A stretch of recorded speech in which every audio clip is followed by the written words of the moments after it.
Glória a Deus. Então, irmãos, boa noite, graça e paz. Deus é bom, o diabo não presta, Jesus está voltando. E a gente vai ter uma noite sobrenatural, amém? Quero que você vá comigo lá em Atos capítulo 17.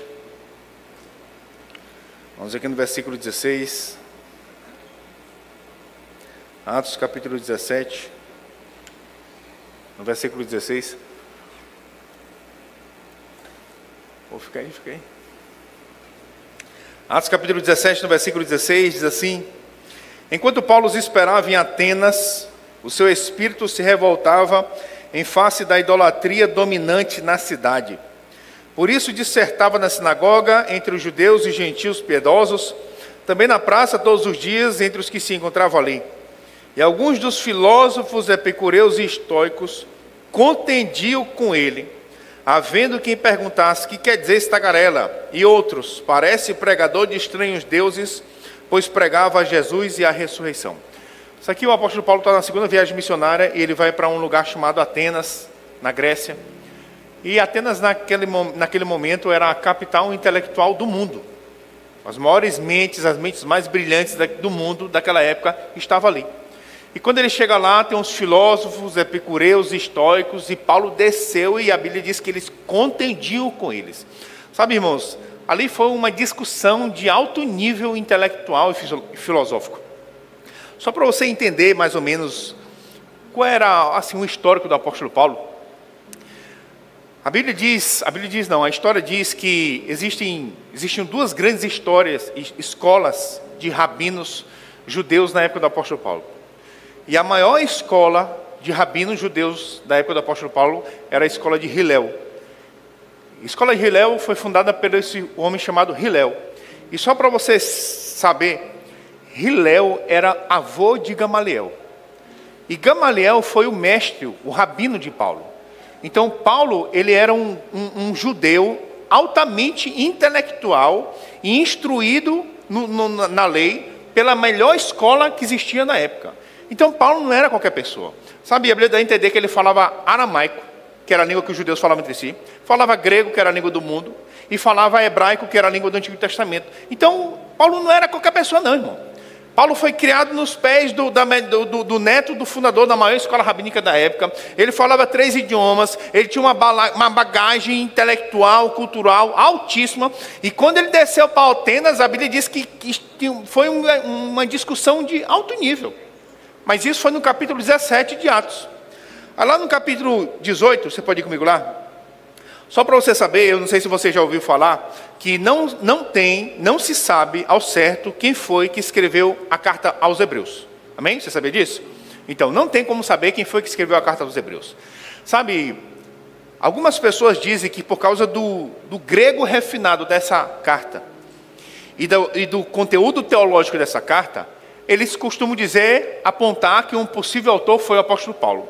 Por causa disso, do grego refinado e da estrutura teológica da carta. Agora, não é interessante que nunca ninguém disse que poderia ser o apóstolo João, o apóstolo Pedro, porque são 2 pescadores iletrados, incultos, mas esse nível de refinamento, de cultura, de conhecimento, de entendimento, tudo eles atribuíam para o apóstolo Paulo. E foi com essa bagagem que ele foi para Atenas e discutiu lá com as mentes daquela época. Aí lá no capítulo 18 de Atos, no versículo 1, diz assim, Atos capítulo 18, no versículo 1. Depois disso, deixando Paulo Atenas, partiu para Corinto. Fala comigo, Corinto. Aí eu quero que você vá comigo lá em 1 Coríntios capítulo 2. 1 Coríntios capítulo 2. Vamos ver aqui no versículo 1. Você vai descobrir que enquanto em Atenas ele estava discutindo de forma intelectual, com toda a bagagem e conhecimento que ele tinha, quando ele chegou em Corinto, ele decidiu fazer outro jeito. Em 1 Coríntios capítulo 2, no versículo 1, ele diz assim: Irmãos, quando eu fui ter convosco, anunciando-vos o testemunho de Deus, não fiz com ostentação de linguagem ou de sabedoria, porque decidi nada saber entre vós, senão a Jesus Cristo este crucificado. E foi em fraqueza, temor e grande temor que eu estive entre vós. A minha palavra e a minha pregação não consistiram em linguagem persuasiva de sabedoria, mas em demonstração do Espírito e de poder, para que a vossa fé não se apoiasse em sabedoria humana, e sim no poder de Deus. Eu vou ler para você o versículo 1 na NVI, ele diz assim: eu mesmo, irmãos, quando estive entre vocês, não fui com discurso eloquente, nem com muita sabedoria, para lhes proclamar o mistério de Deus. O versículo 2, na nova tradução da linguagem de hoje, diz assim: porque quando estive com vocês, resolvi esquecer tudo, a não ser Jesus Cristo e principalmente a sua morte na cruz. Sabe, ele mudou radicalmente a estratégia dele. Em Atenas ele está usando tudo aquilo que ele aprendeu, intelectualmente falando, de bagagem teológica, cultural que ele tinha, mas quando ele chegou em Corinto, ele disse que decidiu não usar nada daquilo. Ele decidiu esquecer tudo que ele sabia, a não ser Jesus Cristo e este crucificado. E ele explica por quê. Para que a fé de vocês não se apoiasse na minha sabedoria humana, mas no poder de Deus. Sabe, irmãos, esse que é uma das grandes dificuldades que todos nós vamos enfrentar quando a gente nasce de novo.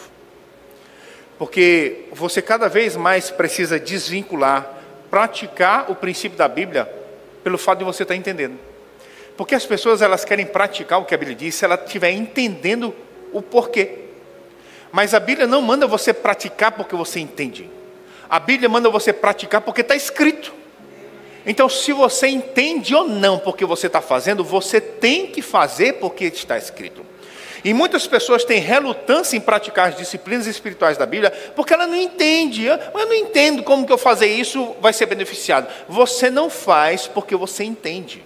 Você faz porque você crê no que está escrito. E se a Bíblia diz que você fazer aquilo, você vai ser edificado, você vai ser aumentado, você vai ter esse resultado entendendo ou não. Amém?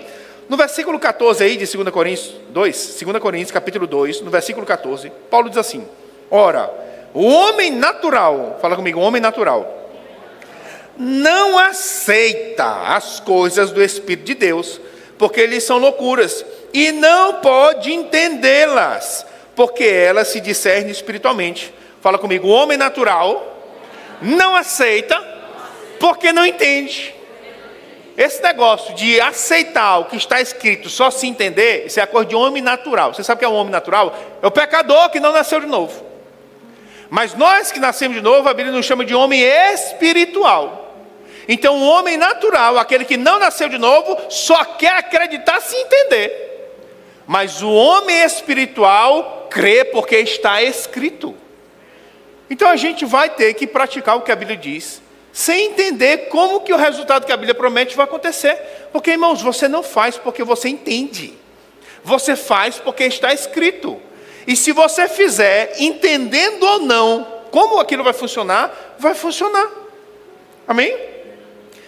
Em Hebreus capítulo 11, vá comigo lá. Hebreus, capítulo 11. Vamos ver aqui no versículo 3. Hebreus capítulo 11, no versículo 3. Vamos ver o que Hebreus diz. Hebreus capítulo 11, no versículo 3. Hebreus capítulo 11, no versículo 3 diz: pela fé entendemos que foi o universo formado pela palavra de Deus, de maneira que o visível veio existir das coisas que não aparecem. Pela fé entendemos. Como é que a gente entende? Como é que a gente entende? Pronto, está aí a tua explicação. Pela fé. Por que Deus não vai te explicar tudo? Para que a sua fé não se baseie em sabedoria humana, mas em demonstração do poder de Deus. É por isso que você não precisa entender como vai ser as coisas para você praticar. Você só precisa crer que funciona e fazer a sua parte. A ciência, irmão, ela só quer aceitar uma verdade se ela conseguir explicar aquela verdade. A fé, ela pega porque está escrito. Fala comigo, fé não questiona a palavra. Pelo contrário, acolhe com mansidão. Irmão, fé não briga com a palavra, fé não resiste à palavra, fé aceita, acolhe com mansidão, mesmo sem saber explicar como. E como que o universo foi formado? Está aí pela fé. Não, mas assim me explica. Pela fé, está aí. Pela fé, entendemos que o universo foi formado pela palavra de Deus. Não, mas eu queria uma explicação mais detalhada. Interessante que Deus não quis. Para que tu fica querendo saber uma coisa que Deus nem quis escrever? você vai ter que se contentar em entender pela fé. Oh, glória! O homem natural não aceita porque não entende. O homem espiritual crê no que está escrito e entende pela fé. Amém? Aleluia! Em Provérbios capítulo 3, vá comigo lá. Provérbios capítulo 3. Vamos aqui no versículo 5. Provérbios capítulo 3, no versículo 5. Olha o que Provérbios diz. Provérbios capítulo 3, no versículo 5. Diz: confia no Senhor de todo o teu coração, e não te estribes ou não te apoie no teu próprio entendimento. Você vai ver por toda a Bíblia, muitas vezes o entender, o querer entender, competindo com confiar em Deus, competindo com crer em Deus. Ah, mas eu não consigo confiar se eu não entender como vai ser. Irmãos, eu vou te falar uma coisa. Se você só consegue acreditar, você só consegue crer, se você entender como a coisa vai acontecer, você não está crendo em Deus. Você está crendo na tua explicação. É por isso que com explicação ou sem explicação, você vai ter que crer. Porque a sua fé não está baseada numa explicação. A sua fé está baseada numa pessoa que te prometeu, que não mente, não falha e não volta atrás no que falou. Você não precisa de uma explicação para dormir. Você só precisa aprender a confiar em Deus, mesmo que você não entenda como as coisas vão acontecer. Se você ficar dependendo de uma explicação, sempre você vai cair nisso aqui, Está aqui, confia no Senhor e não te apoie no entendimento. Você vai ver várias vezes em lugares da Bíblia. Querer entender, querer saber como, competindo, tirando força da pessoa conseguir crer, da pessoa conseguir confiar em Deus. Vamos lá em Atos capítulo 27. Atos capítulo 27. Vamos ver aqui no versículo 21. Atos capítulo 27. No versículo 21. Atos capítulo 27, no versículo 21. Isso aqui é Paulo dentro do navio, e o navio estava quase afundando já numa tempestade, e diz assim, Atos 27, 21. Havendo todos estado muito tempo sem comer, Paulo, pondo-se em pé no meio deles, disse: Senhores, na verdade era preciso terem me atendido, e não partir de Creta, para evitar este dano e perda. Mas já agora vos aconselho bom ânimo, porque nenhuma vida se perderá dentre vós, mas somente o navio. Porque esta mesma noite um anjo de Deus, de quem eu sou e a quem eu sirvo, esteve comigo dizendo: Paulo, não temas, é preciso que compareças perante César, lá em Roma. E eis que Deus, por sua graça, te deu todos quantos navegam contigo. Portanto, senhores, tende bom ânimo, pois eu confio em Deus, que sucederá do modo porque me foi dito. Então, se você ler o texto completo, você vai descobrir que eles estão há 14 dias no mar, sem ver sol, lua, estrela, só tempestade, tempestade, tempestade, tempestade, e a Bíblia diz que todo mundo tem certeza que vai morrer. Aí, numa noite, um anjo apareceu para Paulo e disse: não temas. Até Paulo está com medo, por isso que o anjo disse: não temas. Não temas, Paulo, porque é necessário que você chegue a Roma para se apresentar diante de César. E Deus, por sua graça, te deu todos aí que estão no navio contigo. Ninguém vai morrer, só um navio que vai afundar. Aí Paulo diz: portanto, senhores, tende bom ânimo, porque eu confio em Deus, que vai acontecer do jeito que me foi dito. Amém? O que foi dito para ele? Ninguém vai morrer, mas o navio vai afundar. Amém? Mas não foi dito como isso vai acontecer. Você entende que Deus não está preocupado e muitas vezes nem está interessado em te explicar como as coisas vão acontecer? Ele só quer te dizer o que vai acontecer, mas Ele não está interessado em te dizer como vai acontecer. Mas como? Como que a gente não vai morrer? Como? Como que a gente não vai morrer? E eu que sei como, rapaz. É esse como que fica roubando a fé das pessoas, porque ela quer uma explicação, e Deus não quer dar explicação, e ela fica se martirizando. Mas como, Senhor? Mas como? Olha, eu vou fazer uma greve de fome aqui, se o Senhor não me disser como, tu vai morrer, rapaz. Paulo disse: eu confio em Deus, que vai acontecer do jeito que me foi dito. Se você continuar lendo a história, a Bíblia diz que o navio vai bater numa pedra, a pedra vai abrir um buraco no casco, a água vai entrar, o navio vai afundar, todo mundo vai chegar nadando numa ilha e ninguém vai morrer. Aconteceu do jeito que foi dito. Ninguém morreu e o navio afundou. Mas Paulo não sabia como ia acontecer. Mesmo não sabendo como ia acontecer, ele disse: eu confio em Deus. Por que a gente pode confiar sem saber como? Porque você não descansa numa explicação, rapaz. Você descansa numa pessoa. Essa pessoa não mente, ela não enrola, ela não volta atrás no que ela fala. É nessa pessoa que você está descansado. Tu não está descansado numa explicação não, rapaz, que a tua explicação pode falhar. As estratégias que você pensou na sua cabeça, por muitas estratégias, não, se não vir daqui, vai vir dali, todas elas podem falhar. Por isso que você não descansa numa explicação, não é uma explicação que vai fazer você dormir. É aprender a confiar na pessoa que te prometeu que vai fazer você dormir. Amém? Fala comigo, a fé não se apoia numa explicação. Ela se apoia numa pessoa. Amém? Aleluia. Vamos lá em Marcos, capítulo 4. Marcos, capítulo 4. Vamos ver aqui no versículo 26. Marcos, capítulo 4, no versículo 26. Vamos ver Jesus dizendo aqui como é que o reino de Deus funciona. Esse que já está dentro de mim e você. Esse que a gente foi transportado do império das trevas e foi colocado dentro dele.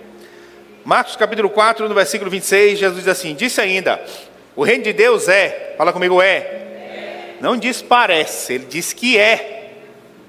É assim, como se um homem lançasse semente à terra, depois dormisse e se levantasse de noite e de dia, e a semente germinasse e crescesse, não sabendo ele como. A terra por si mesmo frutifica. Primeiro a erva, depois a espiga, por fim o grão cheio na espiga. E quando o fruto já está maduro, logo se lhe mete a foice, porque é chegada a ceifa. O reino de Deus, que não é comida nem bebida, mas é justiça, paz e alegria no Espírito Santo, que já está dentro de mim e de você, que a gente foi resgatado do império das trevas e colocado nele, está aqui Jesus dizendo como é que ele funciona. É como se um homem lançasse semente na terra, e depois dormisse e acordasse, e a semente germinasse e crescesse, não sabendo ele como. Mas ele disse, primeiro é a erva, depois a espiga, depois o grão cheio na espiga, e quando o fruto estiver maduro, mete a foice. Fala comigo, fruto. Vai dar fruto ou não vai dar? Sem entender como. Amém? Quantos acreditam que Jesus cumpre o que ele promete? Pois é, ele prometeu que tu não ia saber como.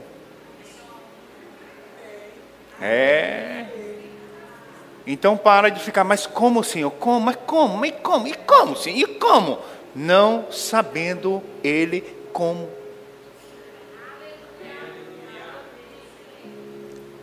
Essa é a pergunta que tem crente que não sabe lidar com ela.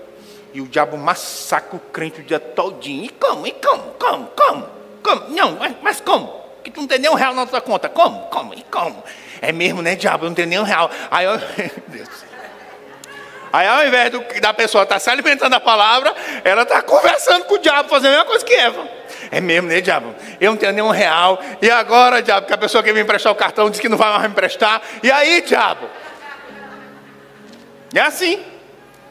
Porque a pessoa está buscando uma coisa que Jesus disse que não ia dar, e ela não está satisfeita em não receber, e quer porque quer saber como, e Jesus disse não, sabendo ele como. Irmão, Jesus disse que não ia saber como, mas ele garantiu que se você pegar a semente e lançar, vai nascer e vai frutificar. Amém? Fala comigo, o reino de Deus funciona sem eu saber como. Amém? Irmãos, se uma pessoa aí que, sei lá, fez agronomia ou engenharia alimentícia, sei lá, é uma pessoa estudada, totalmente estudada no campo de semente, cientista que modifica geneticamente a semente, se ele pegar uma semente altamente modificada geneticamente e lançar numa terra produtiva, numa terra fértil, a semente vai lançar? Vai nascer? Vai ou não vai? Se eu que não entendo nadinha de agronomia, meu amigo, pegar essa semente e lançar na mesma terra, vai nascer? Então eu não tenho que saber como não, cara. O reino de Deus é assim. Você não tem que saber como é que vai acontecer nos bastidores, como é que acontece no mundo espiritual. Mas como é que acontece? Eu que sei como é que acontece, rapaz. Eu só sei que acontece. Você não tem que saber como é que é os bastidores do mundo espiritual, não. Tu só tem que saber que funciona. Amém? Aleluia. Em Tiago capítulo 1, vai comigo lá. Tiago, capítulo 1. Vamos ver aqui no versículo 22.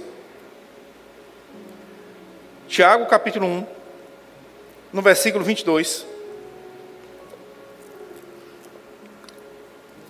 Vamos ler logo do versículo 21. Tiago 1, 21. Tiago, capítulo 1, no versículo 21, ele diz assim: portanto, despojando-vos de toda impureza e acúmulo de maldade, acolhei com mansidão a palavra em vós implantada, a qual é poderosa para salvar a vossa alma. Tornai-vos, pois, praticantes da palavra, e não somente ouvintes. Não somente o quê? Quando estão entendendo que ele está falando com gente que está ouvindo a palavra. Como é que a fé vem? Pois é, ele está falando com gente que está ouvindo a palavra. E não somente ouvintes, enganando-vos a vós mesmos. Porque se alguém é ouvinte da palavra e não praticante, assemelha-se ao homem que contempla no espelho o seu rosto natural, pois a si mesmo se contempla e se retira, e para logo se esquecer de como era a sua aparência. Mas aquele que considera atentamente na lei perfeita, a lei da liberdade, e nela persevera, não sendo ouvinte negligente, ouviu ou não ouviu? Não sendo ouvinte negligente, mas operoso praticante, esse será bem-aventurado no que realizar. Fala comigo, realizar. Então Tiago diz que aquele que ouve e não pratica está enganando a si mesmo. Amém? Então é possível estar ouvindo a palavra e estar enganado. Enganado com o quê? Bora pensar. Ele está falando sobre pessoas que ouvem a palavra e não praticam, e elas estão enganadas. Como é que a fé vem? Como é que a fé vem? Pronto, é assim que tem gente que está enganada. Ela está pensando que só porque ela está ouvindo, ela está crendo. Mas Tiago disse que se ela está ouvindo e ela não está praticando, ela não está crendo, ela está enganada, pensando que está crendo. Porque, irmãos, fé, deixa eu te falar uma coisa. Se você tem o conceito, o que é fé? A fé é acreditar. Eu quero te falar que esse conceito é muito raso do que é fé.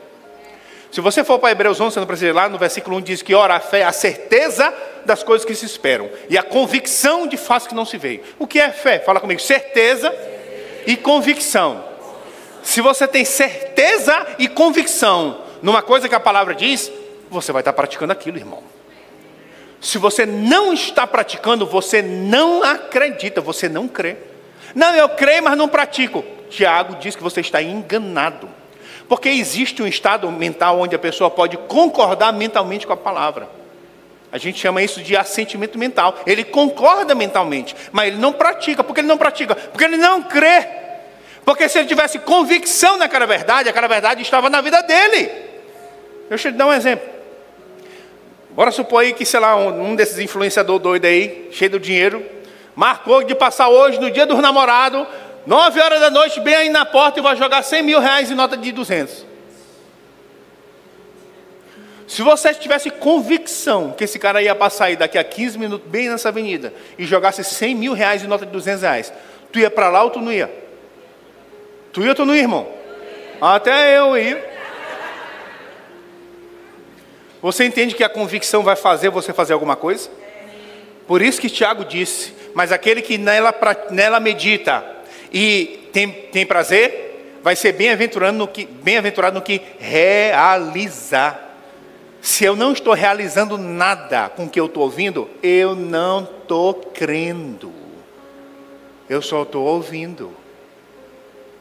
É possível sim. A gente está enganado pensando que está crendo e não está.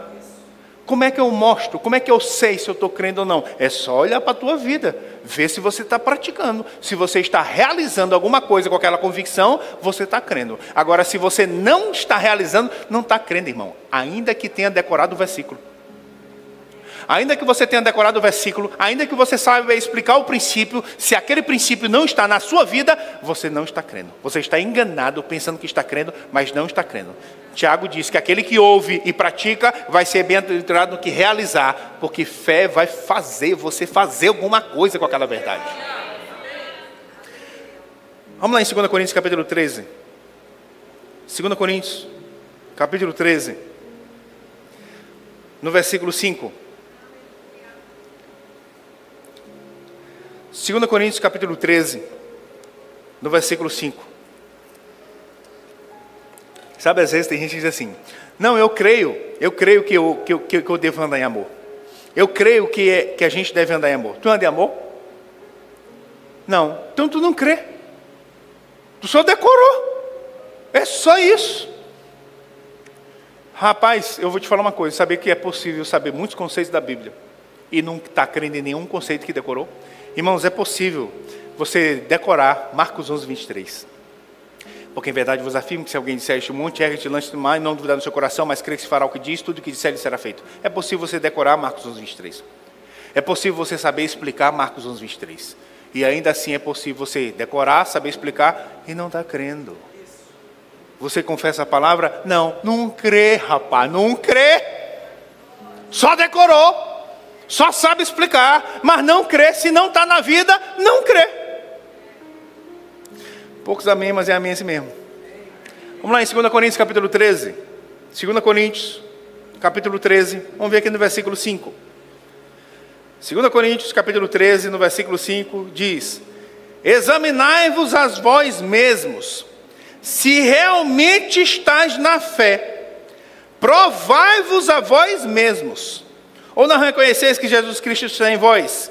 Se não é que já estáis reprovados. Fala comigo, se examinar na fé. Está aí. Paulo está dizendo que é possível saber claramente, sem nenhum engano, se a gente está crendo ou não. Ele disse, examinai-vos a vós mesmos, se realmente está na fé. Provai-vos a vós mesmos. Irmãos, é possível a gente andar sem ser iludido. Não, eu estou crendo. A fé não vem porque você disse que está crendo. Ela tem que ser vista. Sabe, em um determinado momento, Jesus estava pregando numa casa. De repente, começaram a destelhar o telhado da casa que ele estava pregando.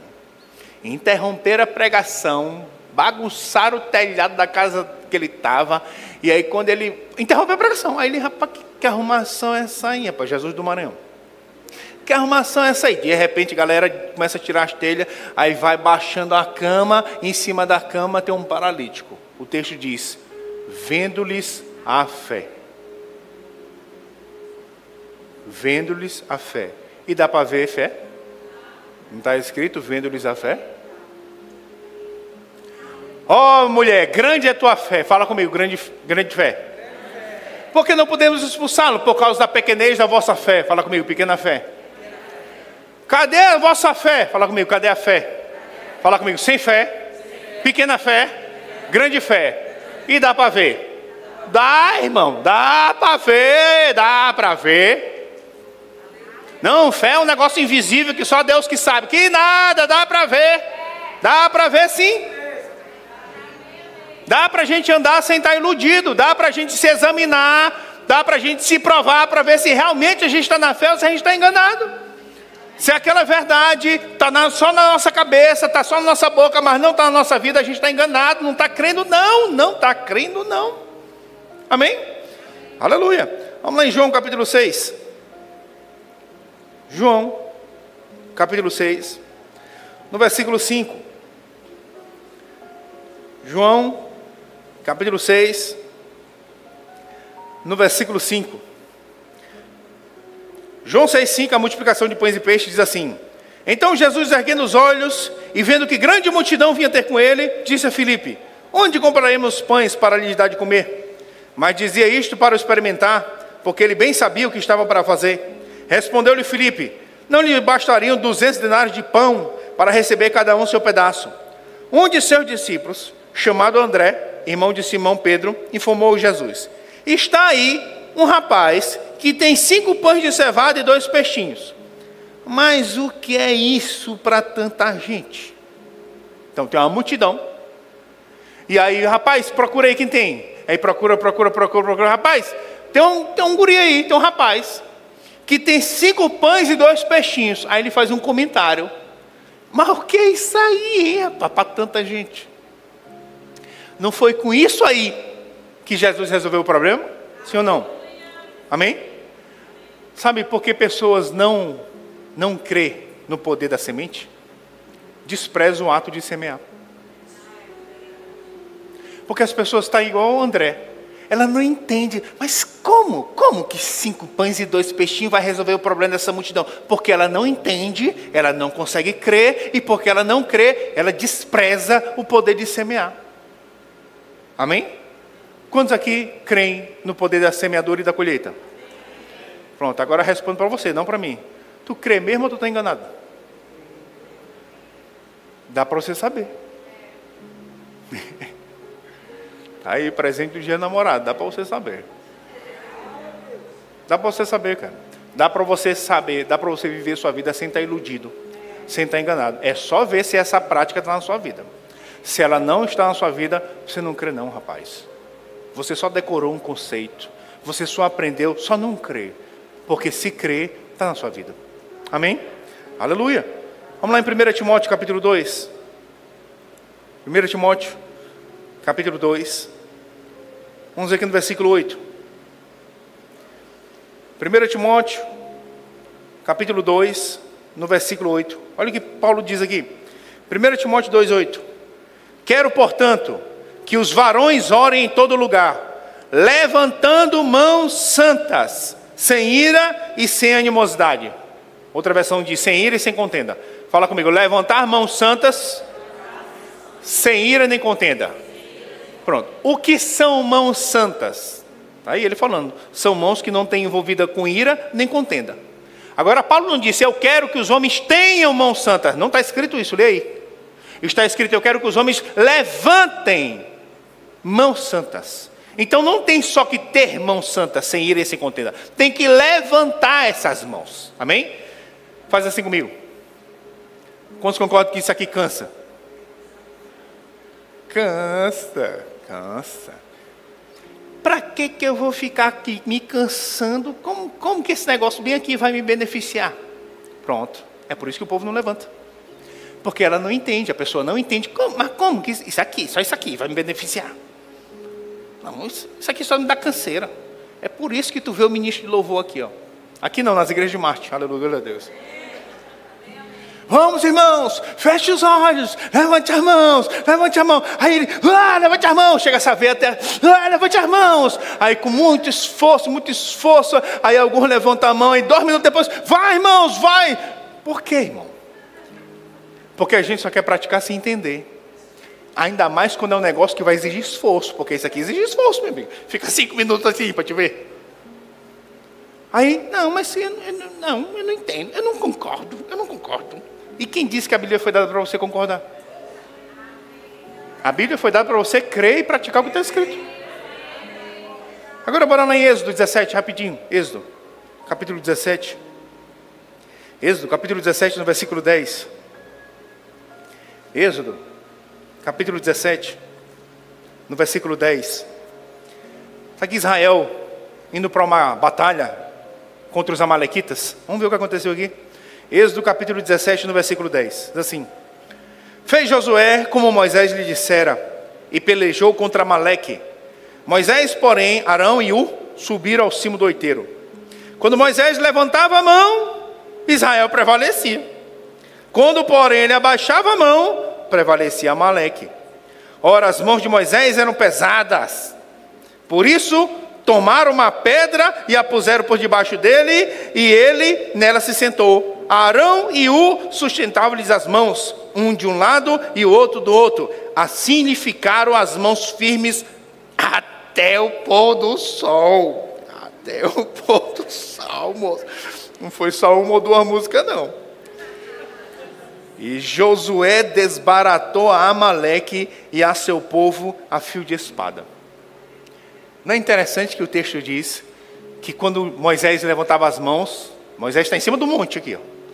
Enquanto ele levantava as mãos, Josué lá embaixo começava a ganhar a guerra.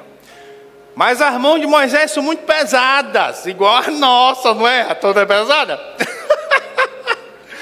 A mão de Moisés é muito pesada, e quando ele vai abaixando, Josué começa a apanhar lá embaixo. Aí Arão e vendo que as mãos são pesadas, olha o que eles vão fazer, vão sustentar as mãos, ao invés de dizer, não, pá, deixa esse negócio de mão de lado, isso é só besteira, o que vai acontecer? Não, sustentaram. Você acredita que tem um benefício em levantar as mãos? Tu acredita? Tu acredita ou tu está enganado?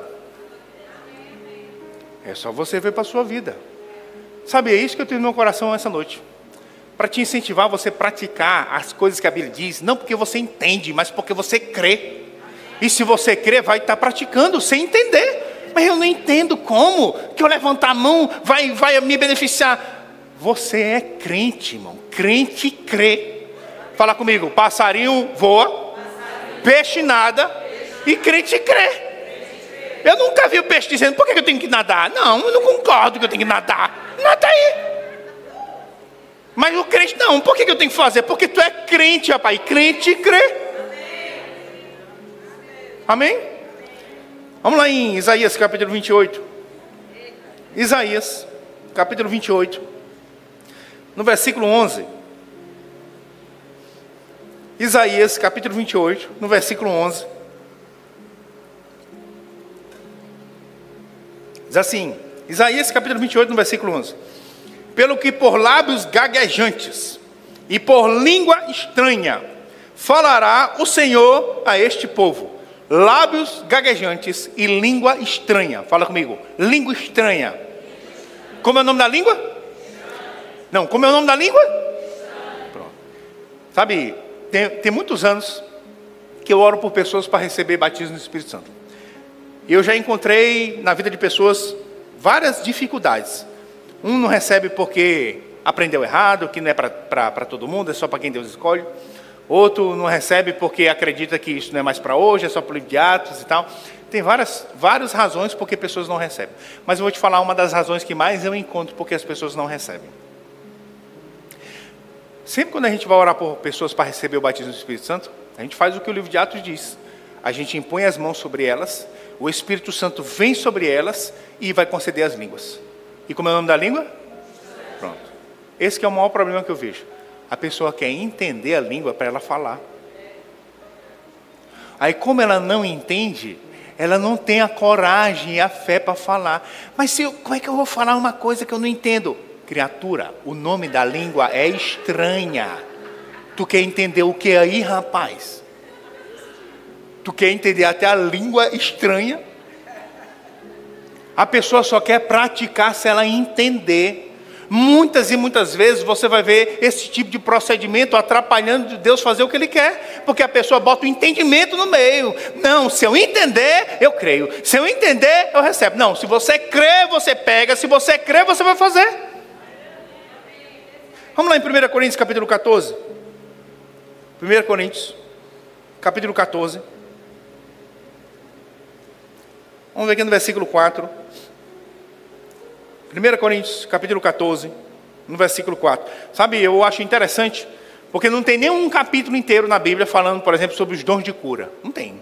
Como fluir nos dons de cura, como ele começa, como operar. Não tem. Tem fragmentos em algumas partes. Palavra de conhecimento, palavra de sabedoria. Tem fragmentos. Mas tem um capítulo inteiro, cara. 1 Coríntios 14, é um capítulo inteiro. Só falando sobre línguas, interpretação de línguas e profecia. Aí no versículo 4 de 1 Coríntios 14, Paulo diz assim. Não, vamos ler do versículo 2. Versículo 2. Vamos ler logo do versículo 1, amém? Versículo 1. Segui o amor e procurai com zelo os dons espirituais. Procurai. Não é, Senhor, estou por aqui. Se o Senhor quiser, não, é procurai. Você procura. Mas principalmente que profetizeis. Pois quem fala em outra língua, não fala a homens, senão a Deus, visto que ninguém o entende. Em espírito fala mistérios. Quem fala em outra língua, não fala a homens, senão a Deus, visto que ninguém o entende. Quem é que entende? Quem é que entende? Teu nome é ninguém? Não, tu está em dúvida se teu nome é ninguém? Tu vai entender o que tu está falando? Pronto. Mas por que eu vou ficar falando um negócio que eu não entendo? Porque está escrito. Não, mas eu não estou entendendo. Graças a Deus que tu não está entendendo. Porque se tu estivesse entendendo, estava errado. Porque quem fala em outra língua, não fala a homem, senão a Deus, visto que ninguém o entende. Se você está falando, não está entendendo nada, está tudo certo, está tudo certo. Não, mas eu não entendo como que eu ficar falando um negócio que eu não estou entendendo vai me beneficiar. O benefício não vem porque você entende como vai funcionar. O benefício vem porque você pratica. Se você praticar sem você entender, você vai ser beneficiado. É a mesma coisa de lançar semente. Você não precisa entender como é que a casca rompe e nasce aquele negócio, como é que ela puxa nutriente do solo. Tu não precisa entender, tu só precisa lançar a semente, rapaz. Aí o versículo 4 diz: o que fala em outra língua, a si mesmo se edifica. Mas o que profetiza, edifica a igreja. O que fala em outra língua, a si mesmo se edifica. Essa palavra, esse verbo no grego edificar, significa construir, restaurar, reparar, estabelecer, promover crescimento. É isso que a Bíblia diz que está acontecendo com você quando você está lá, passando tempo, orando em outras línguas. Você está se edificando. Não é o pastor te edificando, é você se edificando, se reparando, se projetando em crescimento. Sabe, o benefício é tão grande que Paulo chega a dizer: eu quisera que todos vós falassem outras línguas. Tu não vai ver ele dizendo: eu quisera que todos vós tivessem dom de cura, eu quisera que todos vós operassem na palavra de conhecimento. Não tem. Mas tem: eu quisera que todos vós falassem em outras línguas. Você vai ver ele dizendo também: dou graças a Deus porque falo em outras línguas mais do que todos vós. Só isso já deveria ser mais do que suficiente para fazer a gente praticar todos os dias o máximo de tempo possível. Não, mas eu não entendo como que eu vou ficar lá no meu quarto rema, como que isso vai me beneficiar? Tu é crente, rapaz. Você faz porque você crê. Você não faz porque você entende, você faz porque você crê. Sabe, se você ler os livros do irmão Hagin, você vai descobrir que existem 3 pilares na vida dele que fizeram ele chegar no nível que ele chegou e construir tudo aquilo em Deus que ele construiu. Confissão da palavra, oração em outras línguas e ser guiado pelo Espírito. É igual um tripé de câmera aí, ó, tripé de câmera. Tem que ter as 3 pernas. Se tirar uma dessas pernas, essa câmera cai. As 3 pernas que sustentaram a vida do irmão Hagin, ele fala: confissão da palavra, oração em outras línguas e ser guiado pelo Espírito. Talvez você não conheça a história dele, mas eu sugiro mesmo você ler o livro dele. Compra mesmo. Compra, porque você vai precisar ler muitas vezes na sua vida. Quando ele começou a pregar a palavra, ele não viajava de avião não, rapaz. Ele viajava de carro. E ele era uma situação financeira tão ruim, mas tão ruim, que ele viajava de carro de madrugada, porque o pneu do carro dele era tão careca, que ele tinha medo, se viajasse de dia, o pneu estourava no asfalto, de tão quente que era o asfalto e de tão careca era o pneu. Irmãos, um cara desse, olha a situação financeira desse cara, meu amigo. Ele viajava de madrugada, só com medo do pneu explodir durante o dia. E o que ele vai pregar nas igrejas? Que é da vontade de Deus que você prospere, que Deus vai suprir todas as suas necessidades em Cristo. A gente não tem ideia não, de como o diabo atordoou a mente desse cara. Como que tu está pregando tu está liso, rapaz, tu está liso. E ele diz: eu pregava não porque aquilo estava acontecendo na minha vida, mas eu pregava porque ela é a infalível palavra de Deus. Agora vai ver o que ele construiu em Deus, cara. Vai ver o tamanho do campus do Rema. Vai ver o tanto de país que já tem essa palavra. O cara, irmão, que não tinha dinheiro para trocar o pneu, rapaz. Olha como ele começou com essa palavra. Aí tu vai me dizer que a oração em outras línguas é besteira? Eu não preciso desse fanatismo todo. Olha o que aconteceu na vida deles.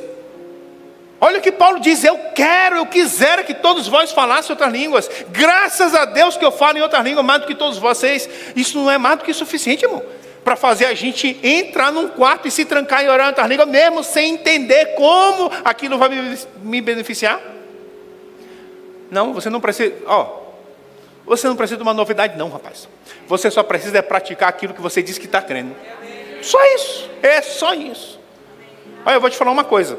Muitas pessoas, às vezes, elas estão enfrentando situação difícil. Eu não estou falando só financeira, não. Pode ser financeira, pode ser qualquer situação. E ela está procurando e procura uma solução, e procura no Google, ChatGPT, e procura. Irmão, a solução está naquilo que você já ouviu, mas não está praticando, rapaz. Está aí. Porque às vezes a gente ensina essa palavra aqui, aí a pessoa, não, eu queria marcar um aconselhamento. Não tem problema não, se você está precisando de aconselhamento, marca mesmo.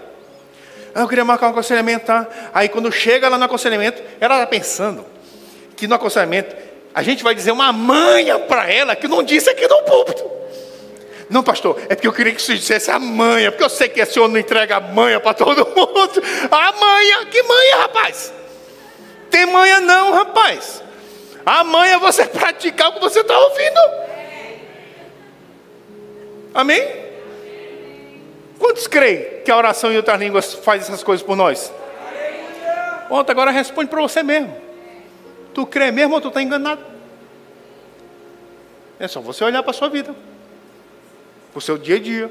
Quanto de tempo você investe nessa ferramenta? Você vai descobrir certamente se você realmente crê ou se você está enganado. Amém? Aleluia. Ah, eu não estou crendo. Eu estou crendo, mas eu não estou praticando. Mas eu estou crendo. Não, tu está enganado 2 vezes.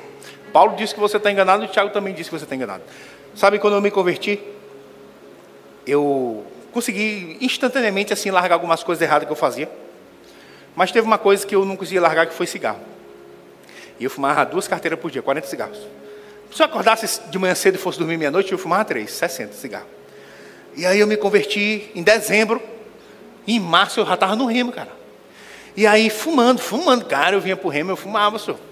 Aí antes de eu entrar no rema, fumava logo 2 seguidos, porque ia passar 2 horas aqui no rema, né? Era lá no Vinhais. Aí eu fumava 2 seguidos, aí entrava na igreja lá no rema, lá, só cigarro, entrava só cigarro, e bala house no bolso. E uma das coisas que eu era doido para falar, meu amigo, na aula era, aleluia, glória a Deus, mas eu não falava, porque meu bafo era só cigarro. E aí eu, vamos miserável, estou doido para falar, mas eu nem falava. Rapaz, e o diabo, se você não se apropriar das práticas espirituais, o diabo ele vai te dar um jeito de vir contra você, e você poderia resistir se você estivesse praticando as disciplinas espirituais da Bíblia. E debaixo de tanta condenação, porque a primeira coisa que eu fazia quando eu saía do remo era acender o cigarro, entrar no carro e acendia logo o cigarro. E o diabo dizia, eu ouvia ele dizendo, tu é muito miserável mesmo, né, rapaz? Tu acaba de sair de uma aula desse, tu vai fumar? Eu digo, é mesmo, né, diabo? Eu sou muito miserável, cara, eu sou muito miserável. Não, rapaz, eu sou muito miserável, como é que eu saio de uma aula dessa aí, cara? Eu vou fumar? Não, eu vou sair do rema, vou sair. Eu ia sair do rema mesmo. E foi de Deus eu encontrar o professor sozinho lá fora, que isso era muito raro, sempre tinha aluno com ele. Mas nesse dia eu encontrei ele sozinho, sentado lá fora. Aí eu falei com ele, disse, e esse é João? Cara, eu vou sair do rema, ó. Ele disse, por que tu não está gostando? Eu disse, rapaz, estou gostando demais, cara. Mas é porque eu não estou conseguindo parar de fumar, entendeu? Aí é mauzão. Ele disse, não, rapaz, mas o poder que você precisa para parar de fumar, ele está aqui dentro, não é lá fora não. Eu disse, não, Sérgio, mas eu me converti desde dezembro, cara. Já estamos em março aqui, eu não paro de fumar. Eu vou sair aqui do rema e depois que eu parar de fumar, eu volto para o rema. E ele perguntou para mim, tu é batizado no Espírito Santo? Eu disse, sou, olha. Eu era batizado no Espírito Santo e eu fumava. Graças a Deus que tu não é Deus. Amém? Deus é Deus, moço. Olha. Aí eu disse, sou. Ele disse, ora em outras línguas. Eu disse, mas como assim? Ora em outras línguas, cara? Ele disse, ora em outras línguas. Eu disse, mas como que ora em outras línguas vai me ajudar a parar de fumar? Ele disse, cara, ora em outras línguas. Eu disse, não, Sérgio, mas eu não estou entendendo. Como que ora em outras línguas vai me ajudar a parar de fumar? Ele disse, cara, ora em outras línguas. Aí eu disse, então tá bom. E para resumir a história, eu comecei a orar em outras línguas todos os dias. Em 30 dias eu parei. Mas deixa eu te falar o que mais foi sobrenatural. Não foi uma força extra que eu ganhei para parar de fumar, não. Para segurar a vontade. Foi a vontade que saiu. Eu vou te falar, se você me perguntar, mas como que você orando em outras línguas, o que acontece no corpo, no mundo espiritual? E eu sei lá o que acontece, rapaz, eu não sei não, rapaz. Eu só sei que funciona. O reino de Deus vai funcionar sem você entender. Você só tem que lançar a semente na terra, ela vai frutificar, rapaz. Deus não está querendo que você entenda não, rapaz. Deus está querendo que você pratique. É isso que vai resolver a tua vida, rapaz.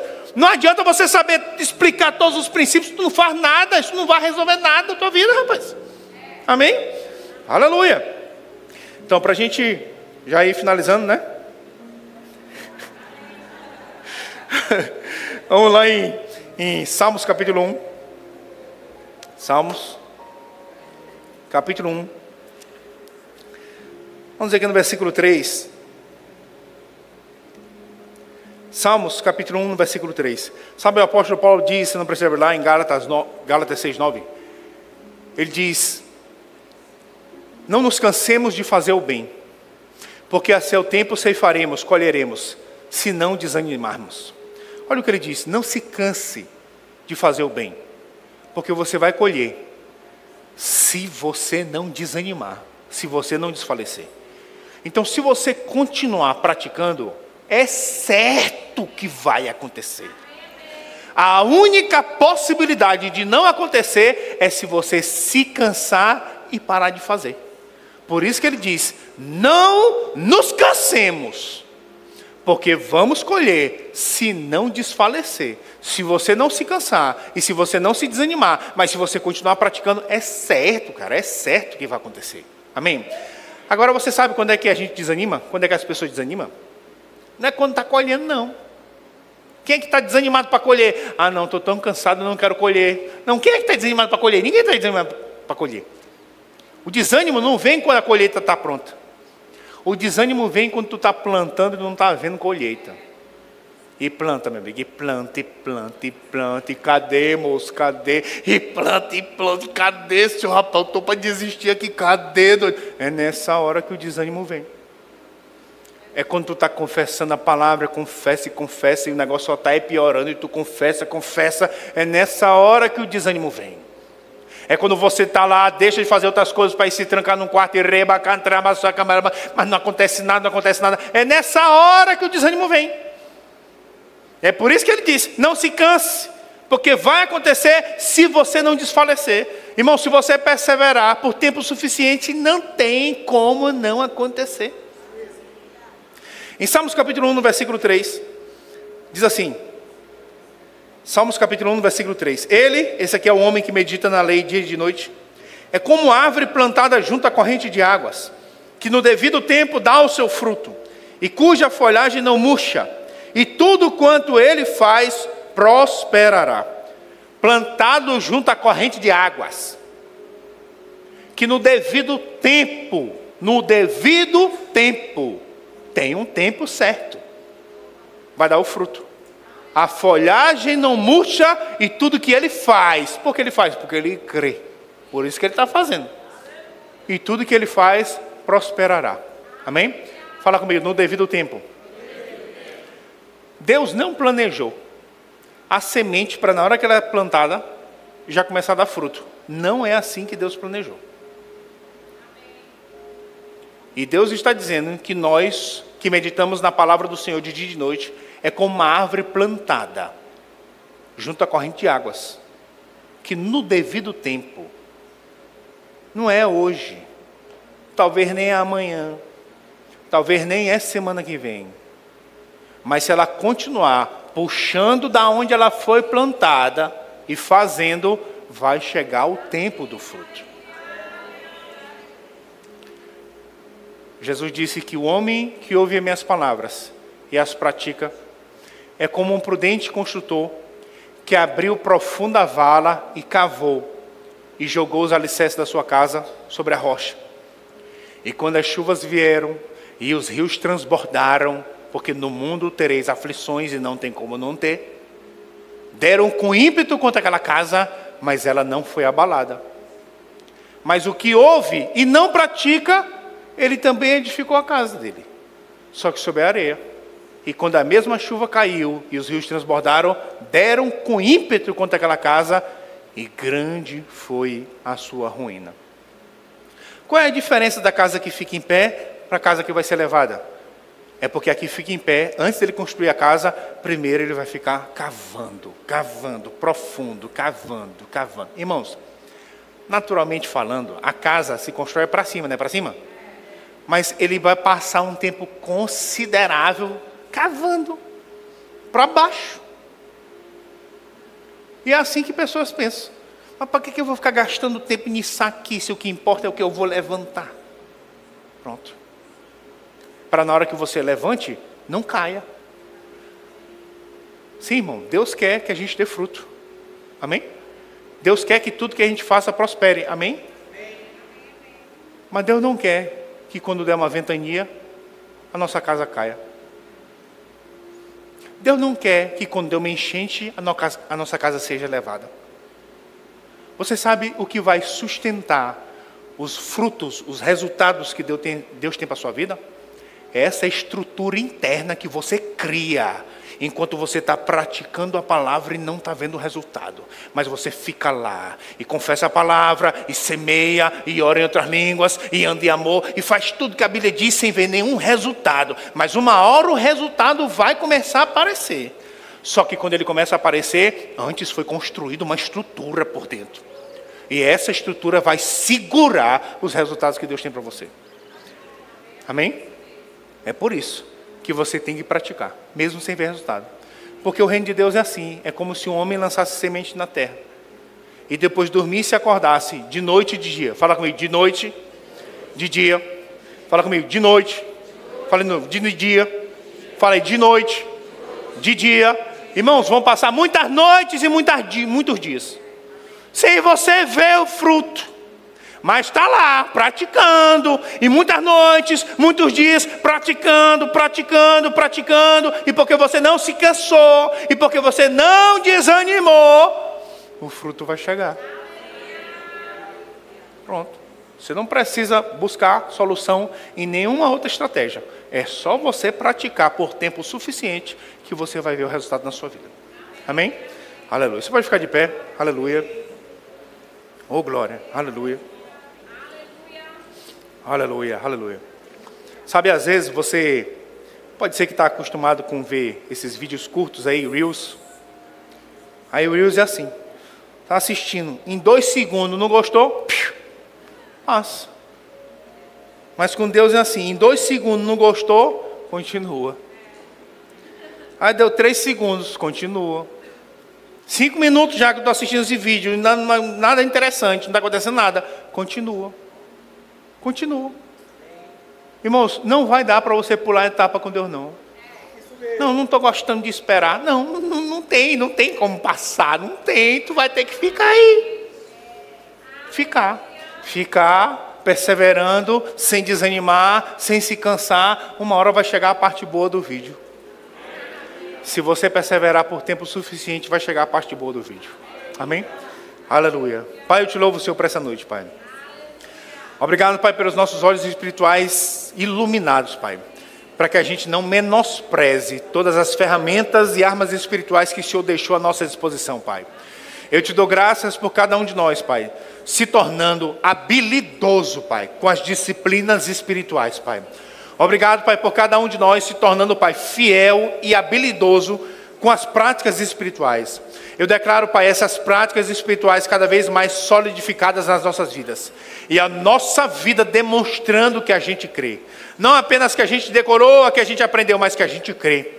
Que o Senhor possa olhar para a nossa vida e o Senhor mesmo vê que a gente crê. Eu te louvo, Pai, porque o tempo que a gente está cavando profundo não é em vão, não é em vão. Não é em vão, não é em vão. Porque quando as chuvas vierem e os rios transbordarem, nós não seremos abalados. Pelo contrário, nós estaremos de pé para levantar outras pessoas, Pai. Eu te louvo, Pai, porque o Senhor não quer apenas uma árvore que dê frutos. O Senhor quer uma árvore grande e forte, que aguenta vento, que aguenta chuva, que não vai ser derrubada. Pelo contrário, vai continuar de pé, dando sombra e fruto para pessoas, Pai. Eu te louvo, Pai, por essas práticas aperfeiçoadas e aumentadas nas nossas vidas, Pai. Obrigado, Pai, por cada um de nós sendo conhecido, Pai. Pelo tanto, Pai, que passa tempo em oração, Pai. Pelo tanto que ora em outras línguas, Pai. Pelo tanto que semeia, pelo tanto que confessa a palavra. Eu declaro, Pai, essas partes, Pai, que são básicas da sua palavra, Pai, se tornando uma realidade nas nossas vidas, Pai. Obrigado, Pai. Obrigado, Senhor. Obrigado, Pai. Obrigado, Pai. Obrigado, Senhor. Aleluia. Aleluia. Sabe, eu vou finalizar com isso.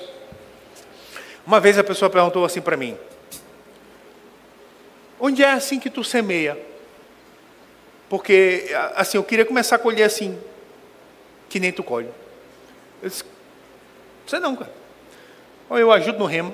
Isso faz anos, isso faz tempo que ele me perguntou isso. Eu ajudo no rema. Na época eu estava com esse negócio desse tijolinho aí. Ajudo no rema, eu ajudo não pagando mensalidade de aluno no rema. Eu ajudo no tijolinho. Eu faço uma oferta missionária para um missionário. Eu faço outras ofertas. Eu não sei não de onde está vindo. Não sei. Mas a pessoa quer, não, qual é desses que é o melhor investimento? Você pensa que isso aqui é o quê? Bolsa de valores, né? Qual é a ação que vai subir? É isso que tu quer saber? Sabe, irmãos?